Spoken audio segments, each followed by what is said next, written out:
Jaruma Fati Washa da Mawaki Dj Ab sun samu nasarar kammala karatunsu na digiri. Dj Ab wanda ya samu damar kammala karatun shi na quantity survey, wato quantity survey da ake yi a jami'ar ABU Zaria.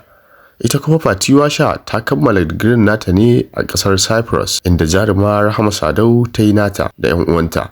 Hakika wannan ya kamata ya zama darasi ga jarumai maza da ma 'yan matan wanda suka kware wajen yin raye-raye a kafar sada zumunta ta TikTok, domin rayuwa ba a iya nan ta tsaya ba. Domin mun ga babban misali a wannan lokaci da babban jarumin nan wato Sarki Alinu aka gwangwaje shi da babban mukamin nan na manajan darakta na Film Corporation.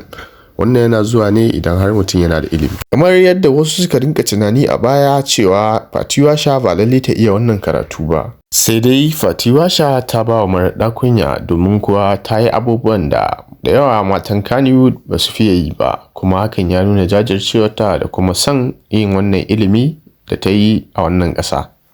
Za ku ga sauran bidiyoyi da ta dinga saki a yayin karatunta a wannan ƙasa ta Cyprus, wanda haka yake nuna ta ji daɗin wannan ƙasa kuma ta yi amfani da damarta wajen samun damar zagaye garuruwa da yankuna na wannan wuri. Ƙarshe muna yi wa wannan jarumai fatan nasara, kuma muna fatan ita Fati Washar za ta samu miji domin ta yi aure ko rayuwarta ta ci gaba da daidaituwa yadda ya kamata.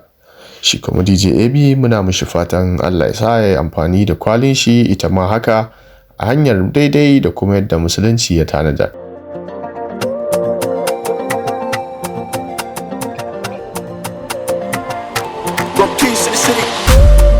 Farauniya kin sace min zuciya